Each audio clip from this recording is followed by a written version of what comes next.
أما النور أما النور بالعلم بالنور. L'esclavage, c'est un problème lié à l'islam. L'islam a encouragé l'esclavage. Pourquoi Dieu ne l'a pas interdit directement? Les musulmans ont pratiqué l'esclavage pendant des siècles. Ces phrases, on les entend partout. Elles sont simples, elles sont percutantes et surtout, elles donnent l'impression d'avoir compris. Mais le problème, c'est que l'histoire, elle, n'est jamais simple. Retournons dans le temps. Avant même de parler de l'islam, il faut comprendre une chose essentielle. Pendant des millénaires, l'esclavage n'était pas considéré comme une injustice.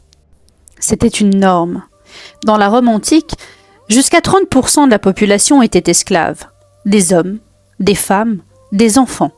Achetés, vendus, punis, séparés de leur famille. Dans certaines sociétés, un maître pouvait même disposer de la vie de son esclave. Ce n'est pas une dérive, c'est légal. L'historien Mose Finlay explique que l'esclavage est une institution centrale où l'esclave est considéré comme une propriété humaine. En Grèce, la démocratie elle-même repose sur les esclaves. Liberté pour certains, esclavage pour les autres. Et personne ne voit ça comme une contradiction. Pourquoi? Parce que la morale n'est pas la même.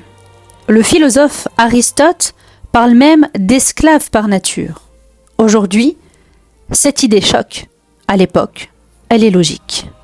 À cette époque, il n'existe pas de droit humain universel, parce que la guerre produit des captifs, parce que l'économie dépend de ce système.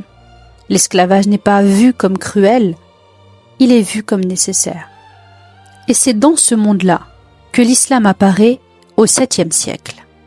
Pas dans une société moderne, pas dans un monde sensibilisé aux droits humains, mais dans un système déjà installé depuis des siècles. L'historien Bernard Lewis le rappelle.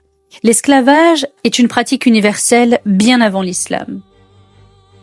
Non, l'islam n'invente pas l'esclavage. Il ne le crée pas. Il ne le rend pas normal. Il le trouve déjà normalisé. Et c'est là que tout bascule. Parce que l'islam ne fait pas comme les autres. Il ne glorifie pas l'esclavage. Il ne le développe pas.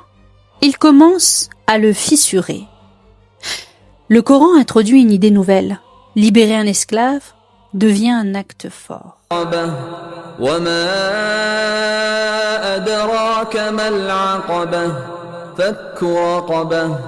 أو إطعام في يوم ذي مسغبة يتيما ذا مقربة أو مسكينا ذا متربة. Tu veux te racheter? Libère quelqu'un. وما كان لمؤمن أن يقتل مؤمنا إلا خطأ ومن قتل مؤمنا خطأ فتحرير رقبة مؤمنة ودية مسلمة إلى أهله إلا أن يصدقوا. Tu veux faire le bien? Alors libère quelqu'un.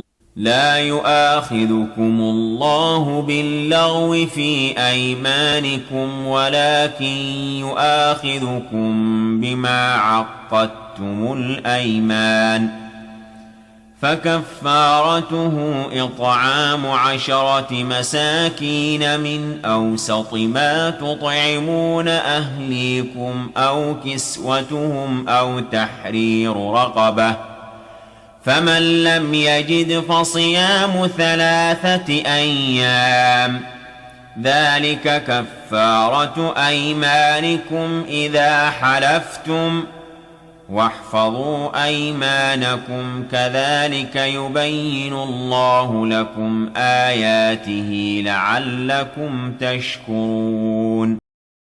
Et le prophète sallallahu alayhi wa sallam dit à ce sujet: Vos serviteurs sont vos frères, rapporté dans Sahih al-Bukhari et Sahih Muslim. Frères, pas objets, pas des biens, des frères. C'est une rupture morale. Des exemples, on les compte par centaines. Vous avez l'histoire de Bilal ibn Rabah, radiyallahu an, qui était esclave, qui avait été torturé, puis affranchi, et il devient une figure respectée. Vous avez l'histoire de Salman al-Farisi, qui avait été capturé, réduit en esclavage, puis affranchi. Il devient un conseiller stratégique reconnu. Vous avez aussi l'histoire de Nafi Maula ibn Omar, ancienne esclave devenue une référence du savoir. Et parmi les femmes, Umaymen, radiyallahu anha, ancienne esclave, elle devient une femme respectée et proche de la famille prophétique. Une question se pose. Alors pourquoi ne pas avoir tout interdit immédiatement? Parce que le monde réel ne fonctionne pas comme une idée abstraite. À l'époque, pas de salaire généralisé, pas de système social, une dépendance économique totale. L'historien Bernard Lewis explique qu'une abolition brutale aurait provoqué le chaos, la pauvreté massive, la désorganisation sociale. Tu libères sans structure, tu condamnes autrement. Même les sociétés modernes ne l'ont pas fait immédiatement. L'historien Ira Berlin montre que l'abolition arrive après des siècles. Et après, la traite transatlantique, industrielle, racialisée, massive. Donc non, aucune civilisation n'a fait mieux instantanément. L'islam adopte une autre logique. Limiter, encadrer, libérer progressivement. Il impose aussi nourrir comme soi-même, interdire la maltraitance, permettre le rachat de liberté. Ce sont des règles concrètes, pas des slogans.